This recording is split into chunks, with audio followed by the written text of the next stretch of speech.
மக்களே, welcome to விளையாடலாமா. Barcelona fans உங்களுக்காக அள்ளி போட்டு 5 விஷயம் போட்டு வந்திருக்கிறேன். ஸோ வாங்க வீடியோக்குள்ள போகலாம்.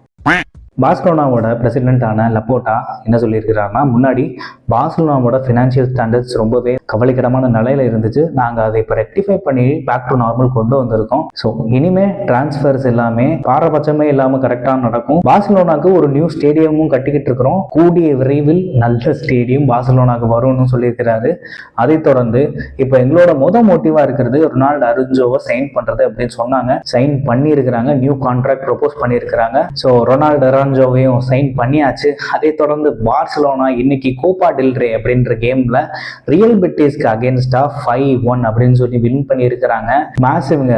கொஞ்ச நாளைக்கு முன்னாடி கூட பார்சிலோனா ரியல் மேட்ரிட 5-2 சொல்லி ஜெயிச்சாங்க. அதை தொடர்ந்து இன்னைக்கு ரியல் பெட்டிஸ்ல 5-1 சொல்லி ஜெயிச்சிருக்கிறாங்க.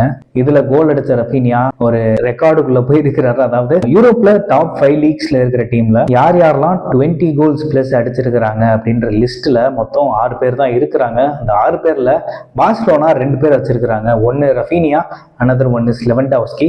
Raphinha with 20 goals and Lewandowski with 26 goals அடிச்சு 2 பேரும் அந்த லிஸ்ட்ல இருக்கிறாங்க. Last news for Barcelona is Ansu Fati. ரொம்ப நாள் ஆச்சு அவன் கேம் விளையாண்டி. கிட்டத்தட்ட ஒரு 5 மேட்சஸ் கிட்ட ட்ராப் பண்ணியிருக்கிறாங்க அன்சு ஃபாட்டியை. இட் இஸ் டைம் டு லீவ்னு நினைக்கிறேன். ஏன்னா ஃபிலிக்கே என்ன சொல்றான்னா, அவன் இன்ஜுரியிலேருந்து திரும்ப வந்துட்டான். பட் அவனோட 100% இன்னும் கொடுக்கல. எல்லா பிளேயர்ஸும் அவனோட 100% கொடுக்குறப்போ இவனும் கொஞ்சம் ஹார்டாக ட்ரை பண்ணி அவனோட 100% கொடுக்கணும் அப்படின்னு சொல்றாங்க. கூடிய விரைவில் அன்சு ஃபாட்டி பார்சிலோனாவை விட்டு விலகி போக சான்சஸ் நிறையாவே இருக்கு. சிரியால இன்டர் மிலான் வர்சஸ் புளோக்னா எஃப்சி மேட்சை 2-2 சொல்லி ட்ரா ஆயிருக்கு.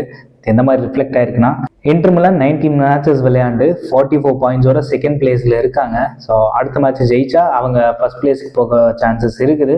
அதுக்கப்புறம் இந்த பக்கம் புண்டஸ் லீகா வந்தீங்கன்னா பாயர்ன் மியூனிச் 5-0 சொல்லிட்டு ஹாஃபன்ஹைம் ஜெயிச்சிருக்கிறாங்க. அதே மாதிரி இந்த பக்கம் பாத்தீங்கன்னா ஆர்பி லெப்பஸ் வர்சஸ் விஎஃப்பி ஸ்டுட்கார்ட் மேட்ச் நடந்துச்சு. ஆர்பி லெப்பஸ் தான் ஸ்கோரிங்க ஸ்டார்ட் பண்றாங்க. 10th மினிட்லயே கோல் அடிக்கிறாங்க. அந்த லீட் அவங்களால சஸ்டெயின் பண்ணிக்க முடியல. செகண்ட் ஹாஃப்ல 50th மினிட் ஒரு கோல், 60th மினிட் ஒரு கோல்னு சொல்லிட்டு விஎஃப்பி ஸ்டுட்கார்ட் கோல் அடிச்சு லீட் எடுத்து அதை சஸ்டெயின் பண்றதுக்காக விளையாண்டுகிட்டு இருக்க நேரத்துல ஆர்பி லெப்பஸோட players 85th minute and 90th minute அப்படின்னு சொல்லிட்டு 2 பேரே ரெட் கார்டு வாங்கிட்டு வெளியே போயிடுறாங்க.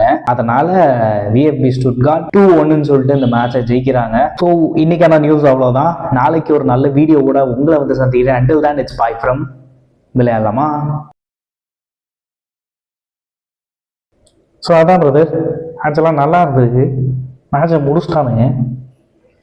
நேற்று நடந்த இன்டர் மிலான் வர்சஸ் புளோக்னா விஎஃப்பி